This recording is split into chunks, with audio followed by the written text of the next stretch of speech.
Blue Eyes Panther said FFS.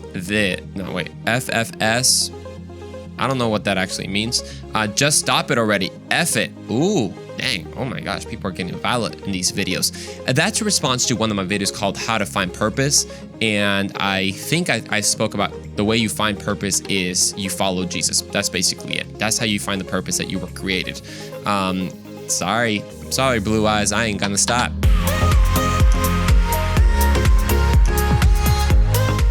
What's up, everybody? Welcome back to the Andrew Roman Show. Man, I'm pumped that you've tuned in today because today is a special episode. I know you're like, Andrew, you always see a special episode.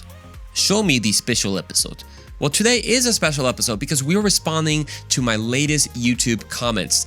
That's right. We've done kind of Q&A sessions before, but that's usually people who follow, the Andrew Roman Show page or anything like that. But these are people that are responding, comments that are responding to my YouTube videos, YouTube Shorts, and YouTube, the full episodes, and we're going to be responding to them. Now, here's what's kind of make this somewhat fun is this is somewhat first take and like first impressions. Some of these comments I've read them before quickly. Some of them I've kind of thought about it, and some of them I haven't, but I've never really responded to them. Because sometimes like responding in the comments, I just don't always see the benefit of that because no one's likely to change their mind in public so quickly. Like, oh man, I'm really going to give them 3 points that they're just going to say, Andrew, you're absolutely right. Usually it doesn't happen. Usually they go do their research and they look up their 10 points of how to argue against a Christian and they just post them and it just becomes it just goes nowhere. But I thought it'd be fun to at least try to respond in some way to these comments. So it's somewhat unfiltered, because I'm literally reading the comments. I'll kind of put them in the video here so you can read them as well. You can look them up in the videos, what they're talking about. But before we get into that, make sure to subscribe, hit the notification bell so that way, hey, you can comment as well. You can be part of the fun. And follow on Instagram, follow on the podcast page, follow even on TikTok. We've been active on TikTok lately, and it's been a lot of fun. So that's going to be fun. Also, if you notice that my voice is a little like, what's the word in English? Like groggy? Hoarse, I think that's another way. We just finished a whole week of VBS at my church, Vacation Bible School. My gosh, man, my voice has been like you so much this week, but I thought, how could I not do an episode this week? Only because my voice is somewhat out and I sound even a little stuffy, so I apologize that the voice quality isn't ideal and pristine, but hey, let's get into this. So again, I'm going to read these comments as they come, from the latest ones to the oldest ones. It's probably going to be about a 20-minute episode, I think, and we'll see where we go. And now, of course, I'm going to kind of reference what they're talking about, and you can always watch the video yourself to see if you agree with them or you agree with me. So let's go into it. First comment is from Sigmund Bushmasta. So he's replying to my Here's Why the New Testament Authors Didn't Lie short clip, which was part of the fuller episode, where I give 10 reasons why the New Testament authors didn't lie. And here's what he says. He says, no, ? What you just said essentially can also apply to the Tanakh, or as you Christians like to call it, Old Testament. So I'm assuming at this point, because it's not exactly clear what the no is, but I'm assuming he probably is just saying no to my 10 reasons and saying that my 10 reasons are not true or they don't apply. And then saying if they are true, they would apply to the Tanakh and the Old Testament. Well, first of all, I didn't say that these 10 reasons were like only applicable to the New Testament authors. I was talking about them specifically. So these are 10 reasons that really have to do with them. But I guess in some ways, sure, they can apply to the Old Testament prophets, which by my line of thinking, that's great because I give these 10 reasons to show that what they write is true. So by your line of thinking, correct. The Tanakh, I believe, is true, not just for these reasons, as you say, apply to them, but for other reasons. But what's interesting for me is like you say no at the beginning and then say that they are true. So it's like, no, they're not true, but they also apply. So like, are they true? Are they not true? I don't know. I feel like this is going to be somewhat of a pattern with some of these comments. It's like they say, no, they don't give you a reason why my reasons are wrong. Like literally the reasons I give are completely accurate. I mean, you can see reason number one, I'll quote a couple of them for you, but reason number one was that the New Testament authors include embarrassing details about themselves. That goes against what they call the principle of embarrassment, that usually part of our human nature is to avoid or take out details that embarrass us in a story. Again, if you're making something up, why include details that embarrass you? As an example, why include details that Jesus called Peter, one of the heads of the church, Satan himself, if that's not actually what happened during that moment? So let's move on to the second comment over here. This is from Cat Demon. My goodness. All right, brother. What you got to say? He says, responding to the same video, so do characters in Star Wars and Assassin's Creed. Doesn't mean it's real. Okay, so you're saying that characters in Star Wars, which by the way, I love Star Wars. Assassin's Creed, I played one game, I think, of Assassin's Creed, and then just never, I loved it though. It was really, really cool. You say, so those characters, that these 10 reasons also apply to those characters? I mean, can you be more specific though? Because like my 10 reasons were kind of specific. Like that the New Testament authors include embarrassing details about themselves. So you're saying that Star Wars characters wrote stories and wrote eyewitness testimonies and included details about themselves. Bro, I'm missing that Star Wars comic. I mean, maybe it's out there. And then what about that the New Testament authors included embarrassing and difficult sayings of Jesus? Yo, I don't see Jesus mentioned in Star Wars and Assassin's Creed, but brother, if you could show that to me, that'd be really, really cool. But maybe you're saying that the Star Wars includes embarrassing details about other characters and all that. What the problem with this comment is, like, literally by definition, Assassin's Creed is not real. It's a video game. Now, could it be based on real events? I think video games are a lot of times based on real events, which goes actually against this comment, because what he's saying is just because it's a video game, it's not real. Well, you're right. Some things in the video game, though, can be real. So you're saying that just because people in video games died, people don't actually die in real life? There could be similarities. But my point here that I'm making is I'm actually saying here's a real event and here's 10 reasons why what the New Testament authors said and wrote was actually accurate and trustworthy. By definition, the video game is like literally not real. So I don't quite see the comparison of this. Again, this is the same thing. Did you listen to the 10 reasons that I gave you, or you just kind of blotted out something without making a lot of sense? So there's a second comment. All right, third comment. What do we got? We got Digital Dynasty. All right, Mr. Digital Dynasty. What we got?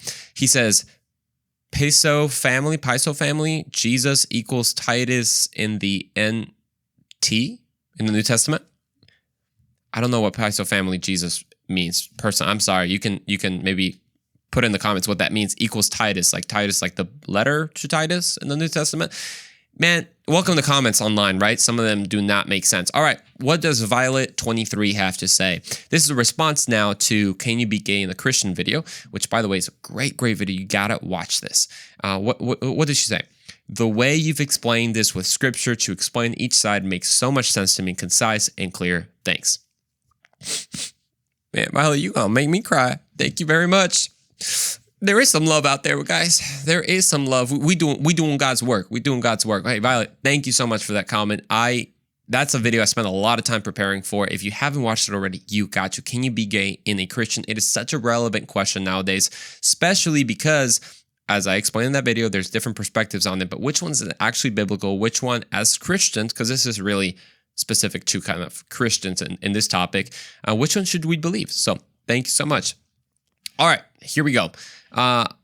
This is in response to a clip I made out of the Roe v. Wade overturn now what episode. I think it was last week's episode or 2 weeks ago. If you're listening to this as it comes out, and this was a little clip that I put talking about how abortion is not the only option. How there are pro-life pregnancy centers that help women in this journey and give them different options like adoption, like giving them a support group in order to raise a child, etc. So someone replied, "Who's paying for it? Not you." Well, thank you, Abednego. My man Abednego from the Bible. Okay. Well, first of all, if it's true that you said, like, I'm not paying for, I don't know what's it, like for the pregnancy center. Actually, we're about to support a pregnancy center pretty soon in our church. It's going to be really cool. But that doesn't, okay. So here's something that's really common with the pro-choice and pro-life. Pro-choice basically put all the responsibility on the pro-lifers to take care of the child 100% to their expectations. And then if you don't, then you can't have any voice. And it's like, okay, I made this very clear in the video.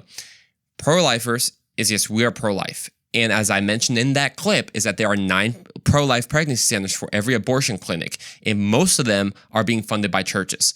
And churches are twice as Christians are twice as likely to adopt. So yes, as Christians, we're taking the foreground and taking care of women and children. So that's true. But if I don't pay for a pregnancy center, does that stop me from telling people that we shouldn't murder a child in the womb? No, that actually doesn't hurt that argument whatsoever, because that's what you could call a fallacy, call an ad hominem fallacy. If I even said that right, I could have quoted something else. I think it sounds like something like that. But basically, it's an attack on the person, in that your attack on the person invalidates their belief, but that's not actually true. So, for example, someone who's morally wrong can say 2 + 2 = 4. Just because they're a morally wrong person does not mean that 2 + 2 does not equal 4. So just if I wasn't paying for a pro-life pregnancy center does not mean that I can't just tell you guys that, hey, there are other options. All right. Next comment, Durnak the Zero, he replied to the same video and he said, my favorite part is when he explained the other options. And someone replied, exactly. Because, in the video I say abortion is not the only option. So they're like, well, what other options are there? I kind of gave them to you guys. I said, for every abortion center, there's 9 pro-life pregnancy centers. Those are the other options. Like, instead, don't take your friend to the abortion clinic. Take him to one of these pregnancy centers, and you can Google online how to find them. And yeah, so I literally gave you the different options. All right, let's see what's going on here. Blue Eyes Panther said, FFS. I don't know what that actually means. Just stop it already. F it. Ooh, dang. Oh my gosh, people are getting violent in these videos. That's a response to one of my videos called How to Find Purpose. And I think I spoke about the way you find purpose is you follow Jesus. That's basically it. That's how you find the purpose that you were created.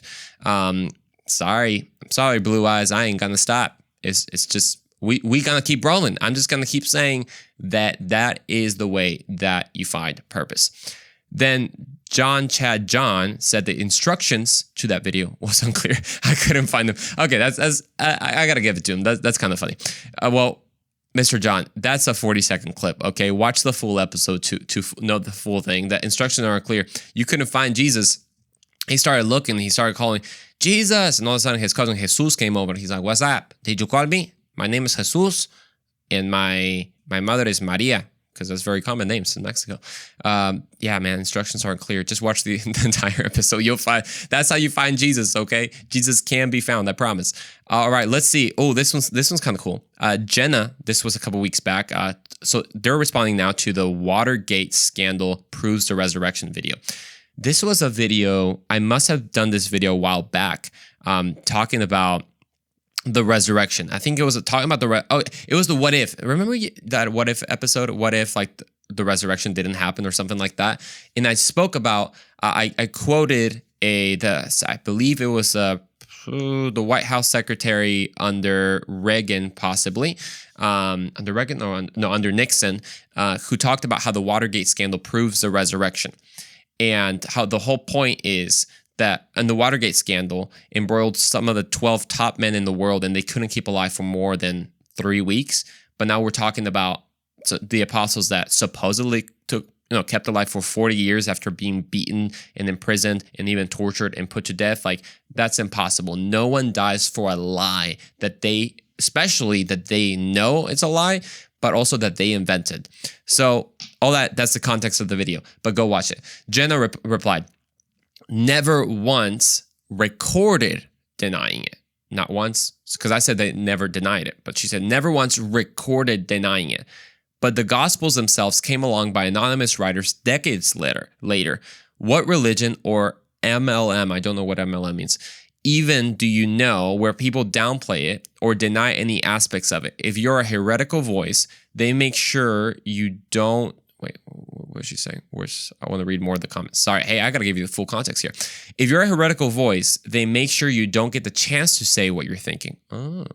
There are plenty of heretics, all caps, recorded who thought differently on various aspects of it, but all you really know about is what people who wouldn't own up to writing it put it down. This is an interesting thought, Jenna. I got to give it to you. That's interesting. So what she's saying is the reason we think that no one denied it is because those that denied it, just their things were never recorded. Because hey, you got to keep the lie. You can't let the truth, you can't let the truth go out. So let's respond to a couple things here, one by one.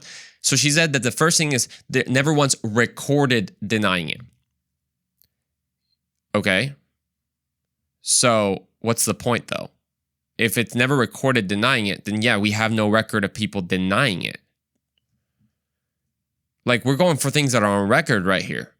So that literally proves nothing. Do you have a record of people denying it? You don't? Okay, let's move on, because we have a record of people not denying it.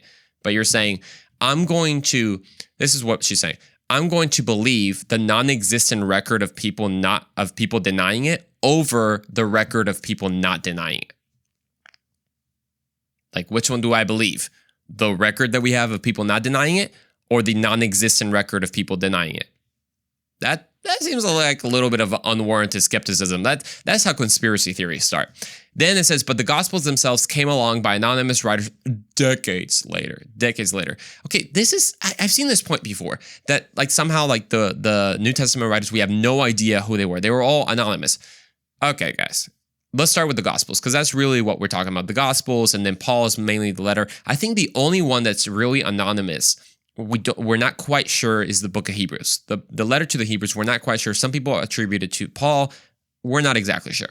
And that's fine, because here's the thing is, the anonymous writers, the New Testament books are not actually written by anonymous writers. So here's how we know. Okay, here's how we know. So let's take the Gospels, for example. The Gospels are written once by Matthew, a direct disciple of Jesus, okay? The other one's by Mark, not a direct disciple of Jesus, but we'll find out how he got his gospel. And then we have Luke, and then we have John. So John was a disciple.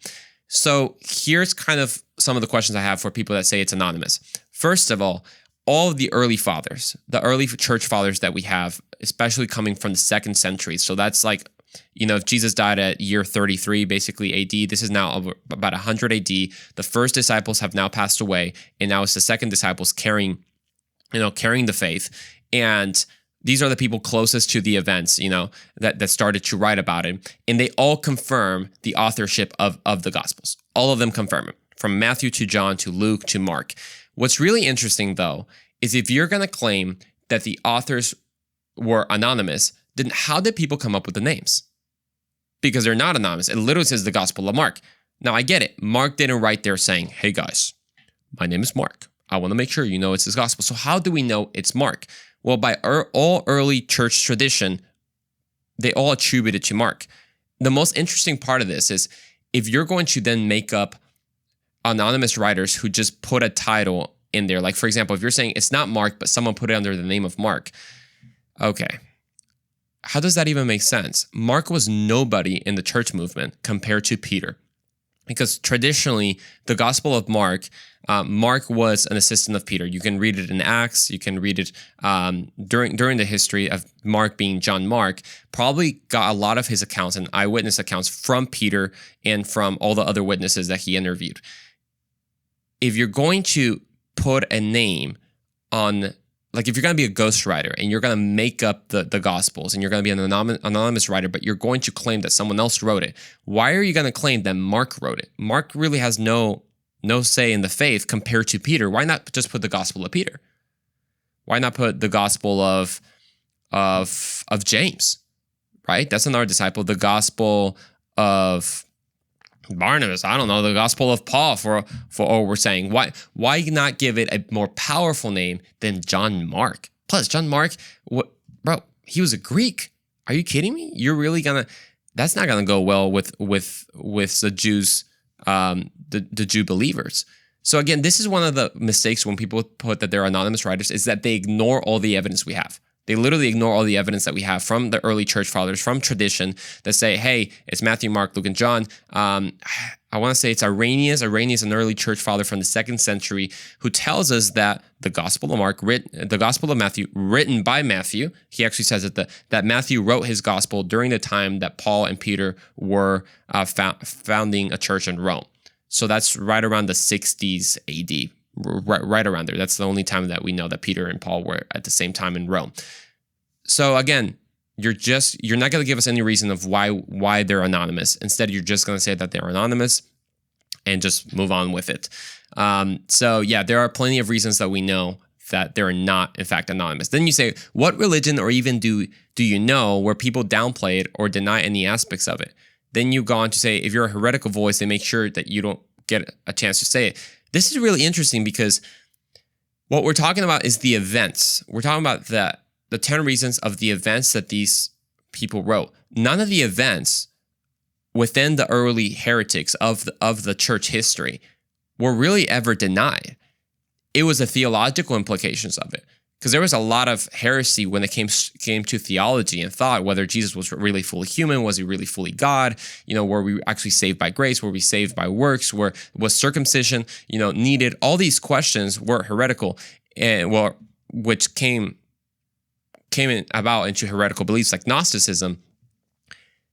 We know about that. So I don't know this whole thing about shutting down heretical voices. Like, we actually know about it. We know about the heretical voices, but none of them denied these aspects of the Gospels. So this idea that you only know what they wanted you to know, bruh, girl, you're just talking about conspiracy theories. Next. All right. Dark Highwayman. What you got? Talking about the same video, talking about the New Testament authors, the disciples specifically. And they said, but they didn't live at the same time. What? Who are you talking about? The disciples, bruh? Dude, this guy don't read his Bible, dude. Dark Highway, are you really saying that the disciples didn't live at the same time? Shall we even talk about that? I think we're going to move on. Like, what are you talking about, bro? How did they not live at the same time? They 100% lived during the same time. I'm done. Next, Chad Leach. Chad Leach said, lol, wasn't this followed by a bunch of zombies coming back to life? Christianity was the original zombie horror. All right, hey man, I don't know what Bible you're reading. Next, KP Page. Oh, I like this one. Every one of these points is very validly false. So now this one's responding to my here's why the New Testament authors didn't lie. I love these type of comments because they never actually give evidence for their point. So you're saying verifiably. So they're all verifiable. Show me. Like, honestly, if they're so verifiable, please walk me, like I would love if you could make a video, Mr. KP Page, on like why every single point of these is verifiably false. What you're saying is the New Testament author didn't include embarrassing details. Dude, read the Bible. They didn't include difficult sayings. They didn't distinguish between Jesus' words. They didn't include more than 30 historically confirmed by non-biblical sources, characters. They didn't leave their long-held beliefs and follow Jesus. They didn't die for their beliefs. And that's all verifiably false? My man, I'm telling you, some of these comments, I feel like people feel like a lot of power in YouTube comments. And if they just say no, boom, it's done. Here we go. Next video. Actually, no. Ooh, I like this. So this is a response to the Watergate scandal proving the resurrection. So he says, actually, no. There are many ways to explain this event. Talking about the resurrection. I like this a lot. This is probably, we're going to wrap up with this one because there's just a lot of them. Here we go. Actually, no, there are many ways to explain this event. One of them is that this event never happened in the first place. The Bible is an incredibly old book that many people wrote, and you think none of them ever lied. The second option is that they hallucinated and actually believed it and either gave up, but the Bible doesn't mention, or the time is exaggerated. The third is that they were lying, not the person who wrote the story, but they lied because they wanted to spread their beliefs, even if it meant lying. I'm sure he probably meant to put dying there. So what is more believable? That the laws of nature were broken or that some people were untruthful or hallucinated? What happens more? People lying or people breaking the laws of physics? Hey man, what's your name? Serumano Cualquier. I'm going to say that. Or maybe it's like in Spanish, Cualquier. I don't know. I don't know how to say the name, but much respect, my man. Okay, this is amazing. We're actually going to wrap up the episode with this one because he brings up a lot of points that might take a little bit, but hey, let's try to knock it out rather quickly here. So he says, here are his explanations for the resurrection event, okay? He says, number one, actually, no, there are many ways to explain this event, the event of the resurrection. One of them is that it never happened in the first place. Sir, that is not an explanation. You're saying one of the explanations of the event is that the event never happened. What? How can there be an explanation of something that never happened? So first one's out of the question. So that is not even an explanation. He said the Bible is an incredibly old book that many people wrote, and you think none of them ever lied. Pause. When you say the Bible is an incredibly old book, correct, it really is. Does that follow that it's not trustworthy? Not necessarily. Do we have any manuscripts and copies of the book, or do we just have one that we found and it's like thousands of years or hundreds of years apart from the original events? As I've said previously in this episode, and not in this episode, but in my show, the Bible is one of the most attested ancient documents of all time. Look at Plato, look at Aristotle, look at Tacitus, look at Alexander the Great's biographies, look at the Odyssey, look at the Iliad. All of those have barely any manuscripts and copies of the originals compared to the New Testament and the Old Testament. The New Testament by itself of Greek copies has more than 5,000 copies of it. So when you say it's an incredibly old book, as if like that follows that it's untrustworthy, it's not, because we have thousands and thousands of manuscripts and copies of it to show us what actually was written such a long time ago. Then it says that a lot of people wrote. Sure, okay. Not sure if that proves anything. And you think none of them ever lied. Pause. I don't believe that every author of every single book in the Bible never lied in their lifetime. They're human. I'm sure at some point they lied. Actually, they record people lying. But just because people sometimes lie doesn't mean they always lie.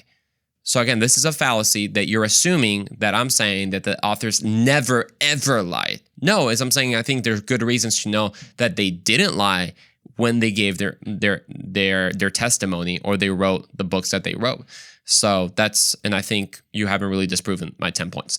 Then second option is that they hallucinated and actually believed it and either gave up, but the Bible doesn't mention it, or the time is exaggerated. Pause. This second theory has been completely disproven from what we know of sociology and psychology. Hallucinations are individual. They're not collective hallucinations. Hallucinations are not possible when they're collective. The reason being is when the hallucinations happens, number one, it's either in the same place with the same type of like context that causes and triggers something in the brain for you to see something, okay? But what we see with Jesus' appearances, if you look at 1 Corinthians chapter 15, and you look at all the appearances that Jesus they're all in different contexts. Sometimes he's eating, sometimes he's walking with 2 disciples, and then it says that he appeared to 500 other people. That is a group hallucination that's like literally not possible. You can Google it yourself, but the top minds, which right now the names escape me, of psychology and sociology, deny that group hallucinations are something that's even possible.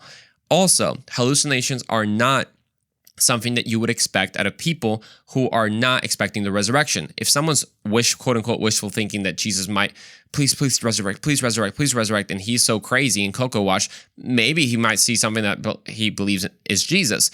But Paul, how do you explain Paul's conversion? How do you explain Jesus' own brother who never believed in him while Jesus was alive being converted? How do you explain going with doubtful Thomas over here? So hallucinations, I'm sorry, is not a good. That's like a 1900 theory that has already been disproven, my man. So I'm sorry, that's not accurate. So then you said, but they either gave up and the Bible doesn't mention it, or the time is exaggerated. Well, the problem is that we know by church tradition, and the Bible records it, and history records it too.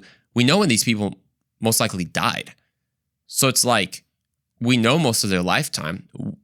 If you say like the Bible, they denied it, but the Bible doesn't record it, well, everything that we have recorded shows that they didn't deny it up until death.